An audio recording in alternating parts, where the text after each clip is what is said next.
Okay, are we running? Yes. Yes? Okay. Now,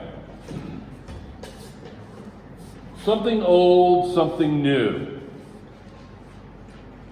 Much of what we're going to be doing in this chapter is old. You've seen it before.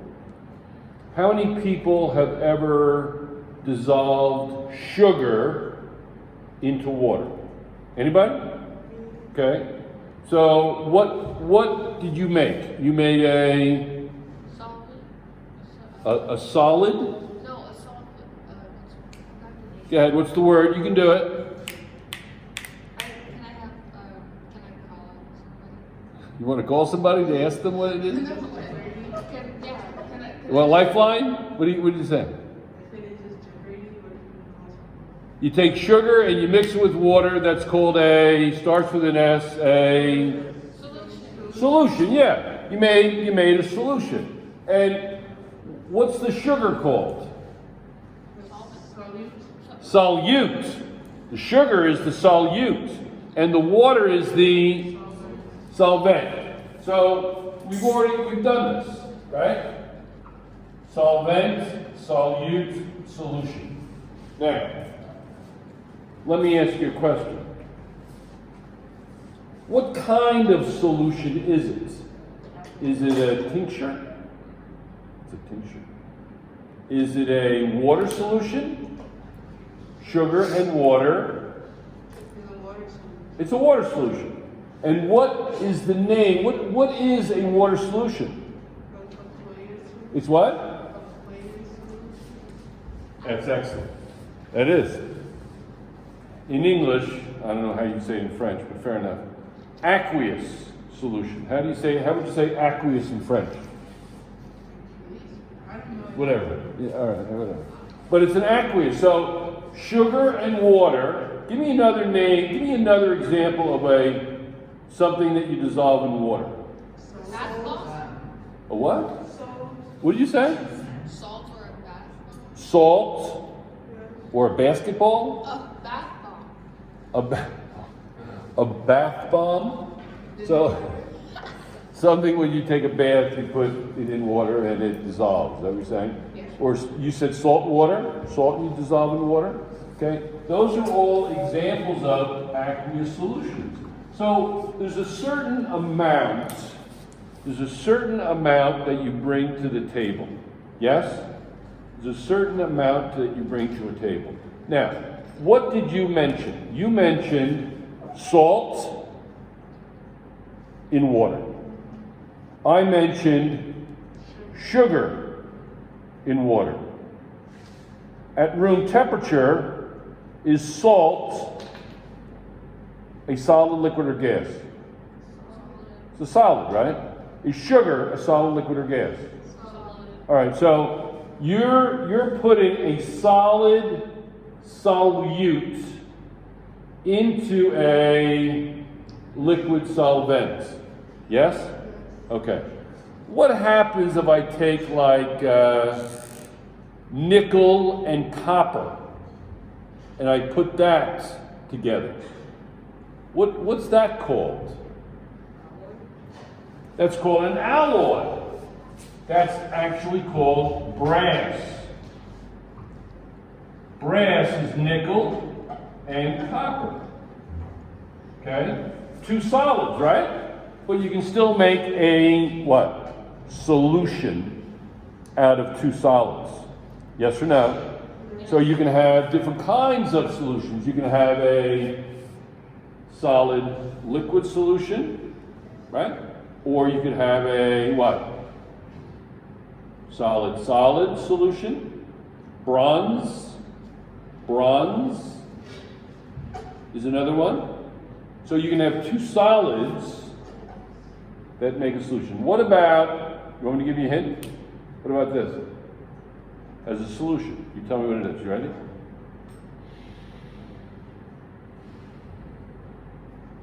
Anybody? Oxygen. What did you say? Air. You were going to say oxygen and nitrogen. That's correct. Well done, Ida. Oxygen and nitrogen. So you can take two gases and you can make it into a solution, correct? Yes or no? Good. What about something like air with humidity? Is that water?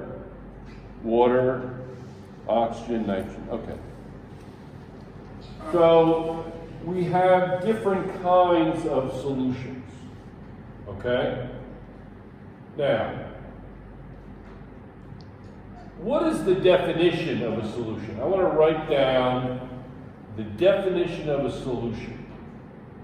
Okay, you ready? It is a combination of two or more substances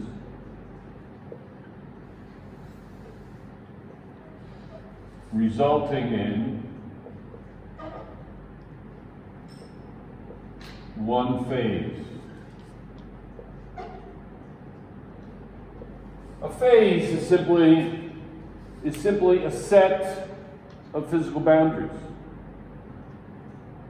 If you put sugar in water and you don't stir it up, what do you see? What do you see? Water. You see sugar and water, Yeah. right? You see the water, and then on the bottom of the glass or whatever, you see the sugar, right? So you see two sets of physical boundaries.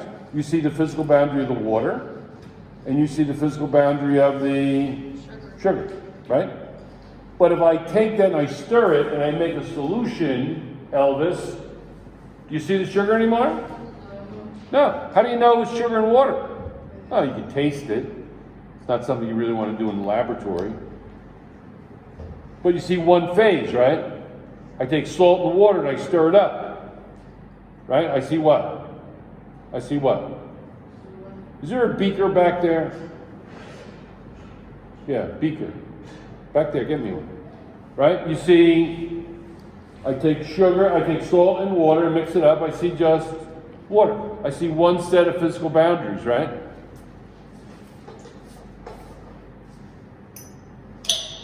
This is two substances.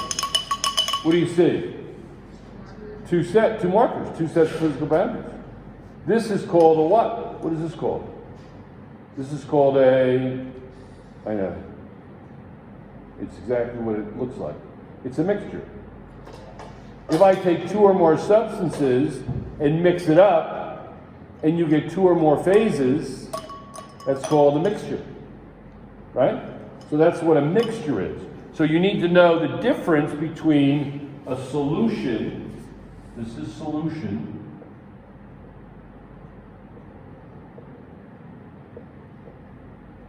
versus mixture. Okay? Easy so far? Okay. So I can erase some of this stuff, right? Let's erase what we've done. Aqueous solution. Hold on. Okay? Now, weak electrolyte is exactly what it sounds like. A weak electrolyte is, first of all, let's look at what an electrolyte is. Should be up here. What's an electrolyte?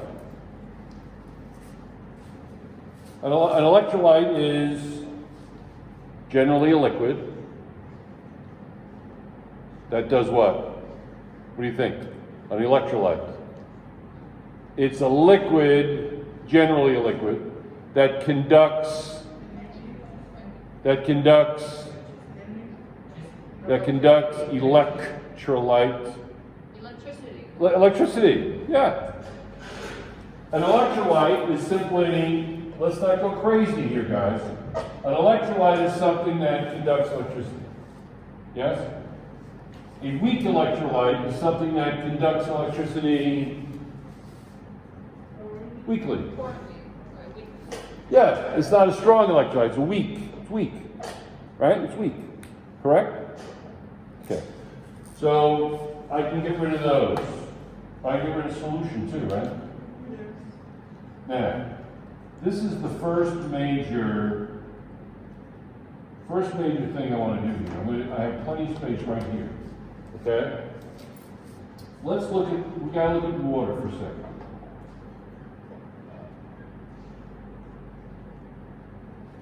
Right? Now, what has a larger electronegativity? The oxygen or the hydrogen? What has a larger electronegativity? Remember? Chapter 6. Remember? Which one is larger? Oxygen or hydrogen? Oxygen. Oxygen, right. And that's lower. So what's going to happen is you're going to get this electron cloud. It's going to look like this. Right?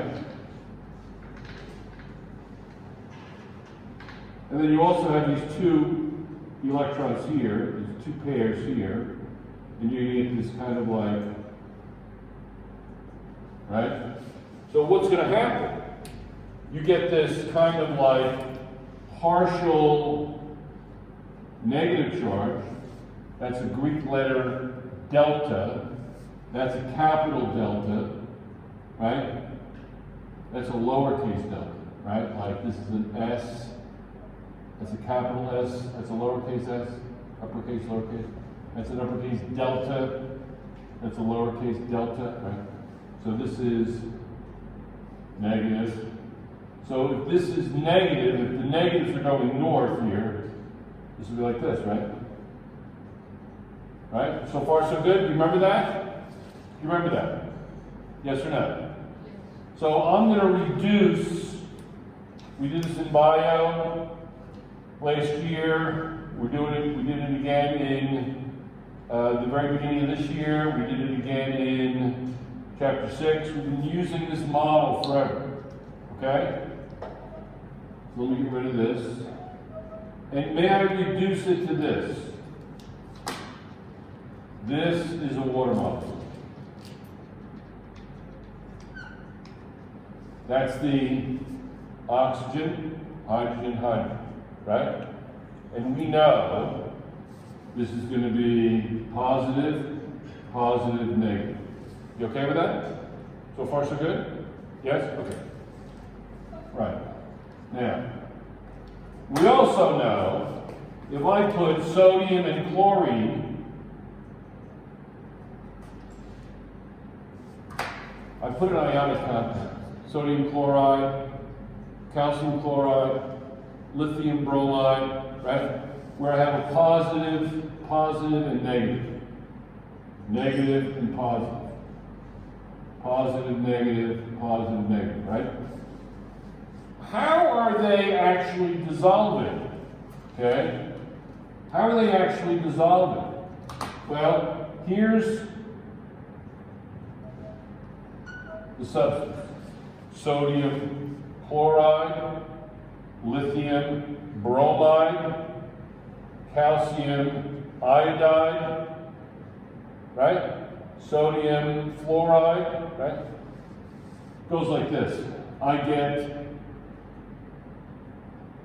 the water surrounds the negative, and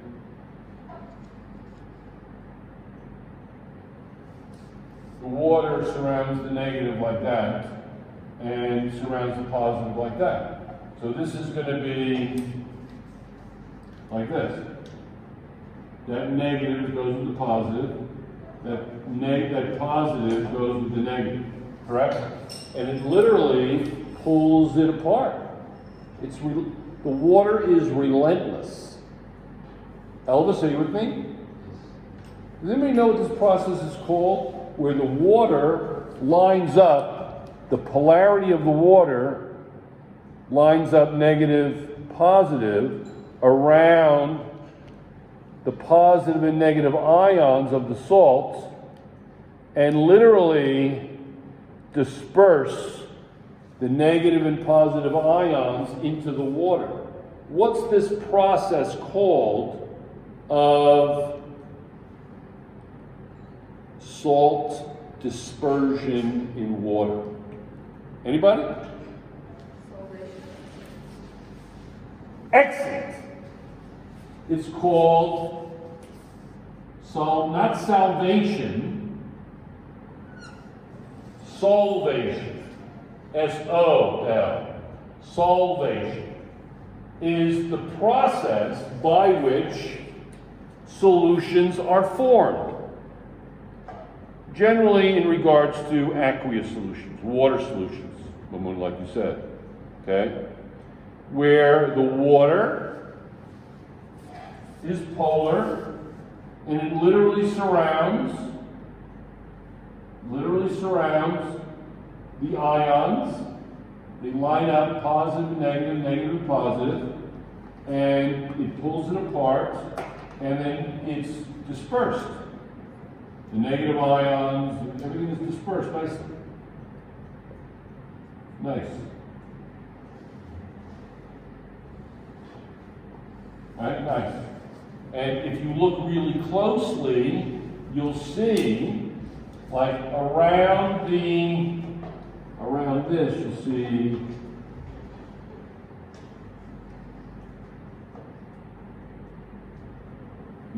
you'll see these little water molecules, right, go like this.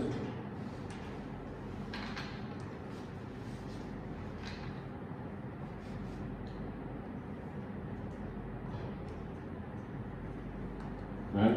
You'll see them lining up around each one, and it literally holds it in solution. In a solution, do you think, Ida, that the ions, the salt, are going to fall out of solution onto the bottom of the beaker? No, it stays in solution. The only reason you'll get material falling out is if some of the water evaporates, correct? You get it? Some of the water evaporates. Chapter 16, you know what the name of chapter 16 is? The entire name of the chapter. Solutions. We do a lot of work with solutions in chapter 16. It's solution chemistry. Okay? The study of solutions. I'm just introducing it here. Okay? You get it? Okay. So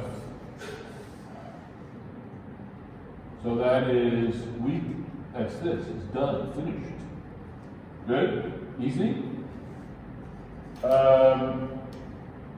Let's see if we can cross out some of these other ones. Do you remember what happens if I take water and it's going to go like this, right?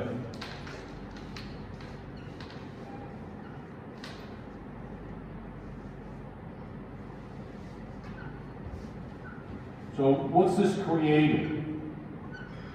What's this creating? The water's lining up and it's getting really, it's literally becoming very tight, isn't it? Surface tension. Say this again? Surface tension. Oh my God. Mamuna, excellent.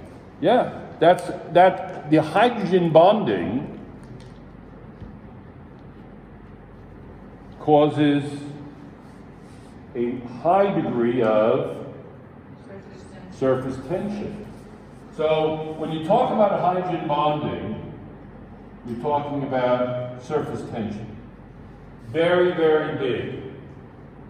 Very big. Very big. You talk about vapor pressure. Water has a very low vapor pressure. Very low. Why? Because it doesn't go into a vapor easily. Actually, water should be, if it wasn't for this, water would be a gas at room temperature. Wouldn't be a liquid. What causes water to have such a low vapor pressure? Low vapor pressure. Low vapor pressure. Low vapor pressure. You are on fire today. Excellent. Yeah. So again, the hydrogen bonding, I'm going to write it down just so I can erase it. You know,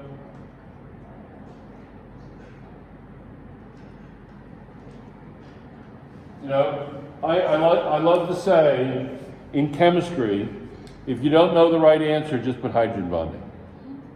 Your chance of being correct is pretty good. It's literally the answer to an enormous number of science questions. Hydrogen bonding. It's responsible for so many things. Marion. So we can put that on the list. If we don't know the answer. Marion, I'm kidding. No, I know. It's an amazing thing, hydrogen bonding. But we've studied hydrogen bonding before. It's not nothing new. And we talked last year in biology. We talked about surface tension, and remember, we talked about surface tension and hydrogen bonding and vapor pressure and all that stuff. So again, a lot of this is old. This is not new. You're drawing on your experience, and you're doing a good job, really. What else can we get? What else can we quit here? This whole thing, the lower the high vapor pressure is dependent upon how much hydrogen bonding you have going on in there. You have a lot of hydrogen bonding, you're going to have low vapor pressure. Why? Because things can't go into vapor. It's stuck in a liquid state. Why? Because it's bonded physically. Remember, a hydrogen bond is not a chemical bond, it's a physical bond, right?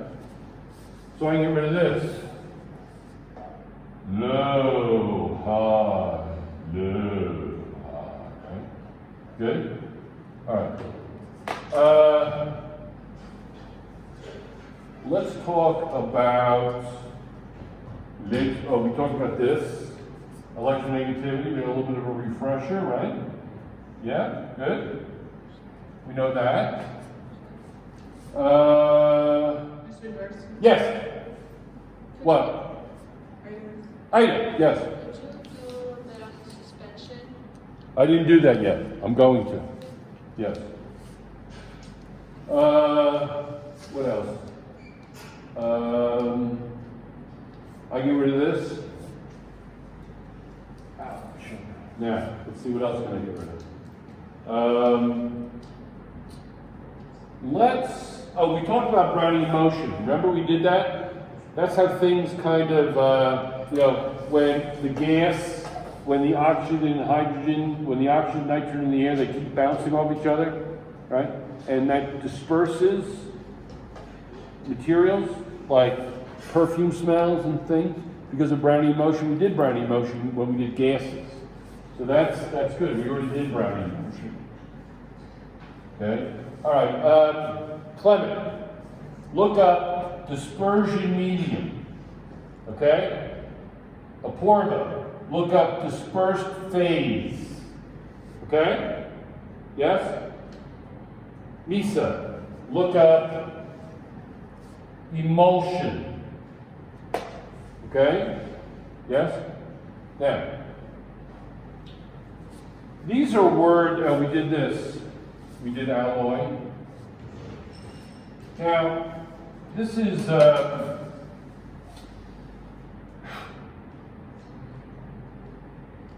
this is really a question of size. Okay, so I have a solvent, whatever it is, and I put in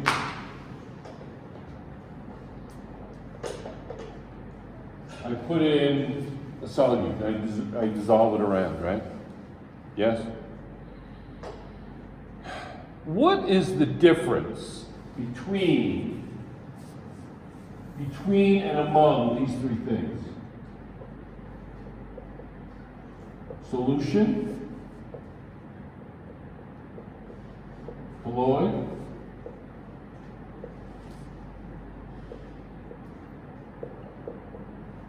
and it's almost silly. It's almost silly. It is, almost.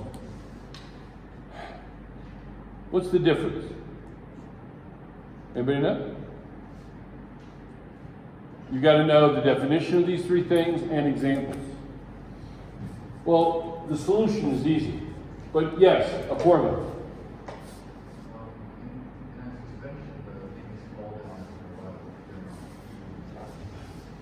Say it again.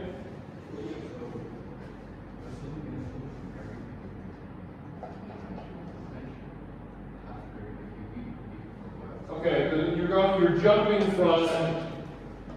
He says that in a solution everything is mixed evenly, and that's true. In a solution, well, can't that be true in a suspension and a colloid? You're going for both. You're saying, this is what you said. You're saying, you said to me, a solution, everything's mixed up, but in a suspension, if you wait a while, yeah, you get it. In other words, the solution is not going to, the solute in the solution is not going to fall out. A part of it, that's what you're going to say, right? A part of it. In the solution, the solute's not going to fall to the bottom of the beaker. It's going to stay dissolved as long as there's no solvent loss, right? And that's true. In a solution, particles are big. They're going to fall to the bottom of the beaker. They're big. They're huge. But that wasn't my question. My question was, what's the main difference among those three?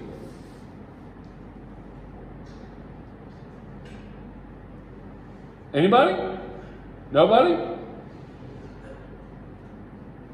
Isn't it the size of The size of the particle that's suspended. Absolutely. When the particle, and literally look up Lasana. Look up size of particles in solution, colloid, and suspension. Put that in. So in other words, in a solution, the thing that's suspended is called the solute, correct? But it's still suspended. It simply doesn't fall to the bottom of the beaker. It stays mixed up because it's really small. So let's say the solute is that big. And it's literally a range of size. So the colloid is that big and the suspension is that big. It's just a matter of size. Does a colloid fall out of solution? Does the thing that is suspended that makes a colloid? Here's three colloids right here: fog, milk, and paint. Does the material that is suspended? It's not a suspension. Notice what I'm saying. It's not capital S suspension. It's the material that's suspended in a colloid. Does it fall out? Does it? Does it fall to the bottom of the beaker? No. Solutions in colloids, the integrity is good. They remain mixed. They do. What's the difference between the two, though? Size of the particle. How do you test? Let's say I have a clear solution versus a clear colloid. How do I know which is which? Yes. What's it called? Say it. Yeah, the Tyndall effect. I can test it. So let me erase this. And if I take light like this, and that's a solution, right? The light's going to pass right through. That's a solution. And that's what happens with a solution. The light just goes right through it. You don't even notice, right? But with a colloid, when it hits it,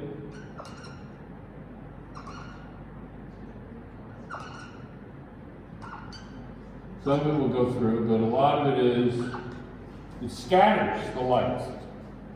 You get it? It scatters it. This is a colloid. It scatters the light. Looks clear, but it will scatter the light. It will scatter the light. What is light scattering through a clear colloidal mixture? What's that called?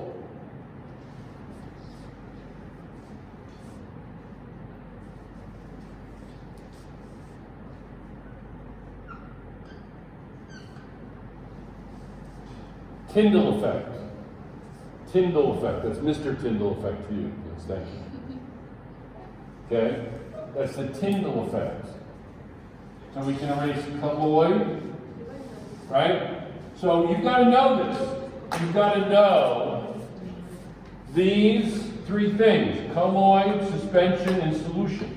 You got to know what they are, and you've got to know definitions and examples. Right? Here's three examples right here. Now, I know some paints will get kind of like a little cranky. You know, before you paint your house, you want to make sure you shake the paint can, you know. But by and large, they're pretty good. They really stay, they have good integrity. Mixture integrity. Okay? Who did I give emulsion to? What you got it? You got emulsion? You got it? Come up here off camera. Tell me what you got, dude. This is a long video, but this is a good review for you. Just right here. Don't go on camera. What is it? What do you got, dude? An emulsion is a mixture. An emulsion is a mixture of two or more liquids that are normally immiscible, owing to liquid-liquid phase separation. Emulsions are part of the more general class of two-phase systems of matter called colloids. A minute. It says, Wikipedia, isn't it wonderful? It says exactly what he said. An emulsion is a mixture of two or more liquids that are normally immiscible. In other words, they don't dissolve in each other, owing to liquid-liquid phase separation. So they stay separated, like oil and water. They're not miscible, right? Oil and water are two liquids that are immiscible. They don't stay together, right? Emulsions are part of a more general class of two-phase systems of matter called colloids. Paint with emulsions. So what is an emulsifier? What's an emulsifier? What's an emulsifier? Anybody? A blender. Okay, but I'm thinking of a blender will mix it up, and maybe you'll be able to get some integrity with oil and water. Maybe it'll stay dissolved. Doesn't lots of like, for example, like friction? Friction. I'm thinking more of like a liquid. What helped? What was an emulsifier? Yeah.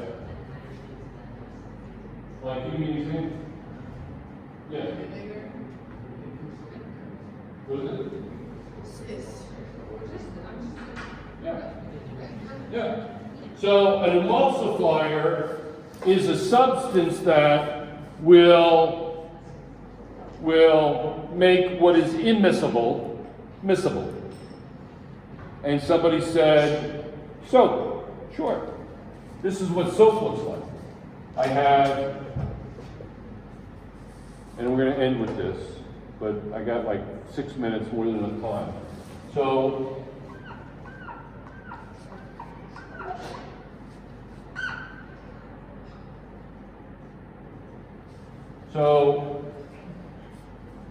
this is CH3, right? Each point here is a carbon, right? So that's soap.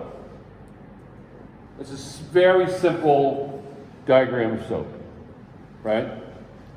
Why is that clean? Why? Well, do you ever hear the expression like dissolves like? Well, salt is what? Ionic, right? Yes? So that's going to dissolve in that side, right? Yes? The salts will dissolve there. Correct? Right? What's that going to dissolve? That's going to dissolve oils, methane, that'll dissolve. That'll dissolve carbon tetrachloride. So this side is going to dissolve nonpolar. Right? Yes?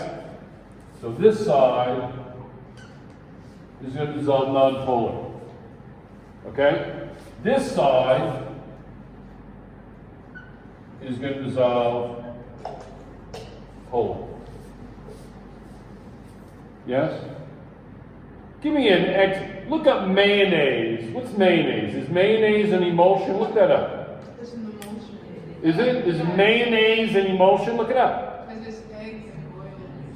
Gross, isn't it? I know. I know. It's like, you know, I went to a funeral parlor and they had like things they were selling to help their businesses along. One of them was mayonnaise. I'm kidding. But I mean, it's like eggs and oil. If you think about it, a little vinegar in there, you have some spices, but if you think about what's the one food that's deadly? Deadly. Oil and eggs. Mayonnaise. Ooh. Just the thought of it gives me the chills. Why are they deadly? Because eggs are not good for you over the long term. I mean, I'm 65, and if I have more than 1 or 2 eggs a week, I'm playing with fire. I mean, it's not good. And over the course of a lifetime, they're not great to eat. A lot of them. Well, you know, when you're young, you don't notice it. But as you over a lifetime, eggs can be deadly. Yes. What is it? Hey, I actually something, dude. Oil and vinegar, I don't think so. Oil and eggs. Is it an emulsion? Non, je mange. Is it an emulsion? Is that what it says? Yeah, mayonnaise is an emulsion. And what's the emulsifier? Egg is the emulsifier? Vinegar, no? Vinegar is the emulsifier? Is it? I think. Is vinegar an emulsifier? Look that up. And what is vinegar? Vinegar is HC2H3O2 plus H2O. That's vinegar. This is acetic acid, and that's water. That's all it is. Vinegar. It's great stuff. I love my favorite. You have a favorite vinegar? Apple cider vinegar. Nice. I like it. And balsamic. Oh, to die for. Balsamic vinegar, the best. Oh, I'm getting palpitations. I gotta be careful at my age. Vinegar is a general emulsifier. Vinegar is a general emulsifier, that's right. When I was a kid, the best salad dressing on earth. Ranch. Yeah, ranch is good. I mean, it's hard to come up with a bad salad dressing. I agree. I see what you're going. Yeah, you're right. Yeah, it's tough. But this was good. It was called, or still is called, Four Seasons. Oh, that's Yeah, where you take a little bottle, you have this like bottle, right? That's kind of a funny shape, right? And you put in the ingredients. It's like a powder, and then you fill it up to the, what is it, the oil line is more? It's like the oil line is up here. That's oil. And then you fill in, like you put in vinegar, and then you put the rest in water. Something like that, right? So it's oil and water, right? And then you shake it up, right? It is so good, right? It is so good. I used to make barbecue chicken, and I would put that. I would soak the chicken in that salad dressing overnight, and cook that on the grill. Oh, anyway, so the vinegar acted as the emulsifier. That helped. Wasn't perfect, but that helped the oil and the water stay mixed. It's not perfect, but vinegar, depending upon the concentration of acetic acid, will help to emulsify. Very good. So let's see what we've got. Methane will dissolve in gasoline. Gasoline will dissolve nonpolar things, right? Not water. Methane will dissolve in gasoline, right? Gasoline is nonpolar. Carbon tetrachloride is nonpolar. That is, unfortunately, it can cause cancer. We used to clean our hands with this all the time in lab, I know. It was like taking a bath. We used to have tons of this stuff. Not good for you. But carbon tetrachloride used to be a very much a universal solvent for nonpolar items, right? Suspension. We did this. Okay, we didn't do that. We did this. We did this. We did this. We didn't really do this. We didn't do all efforts. We did this. We did this.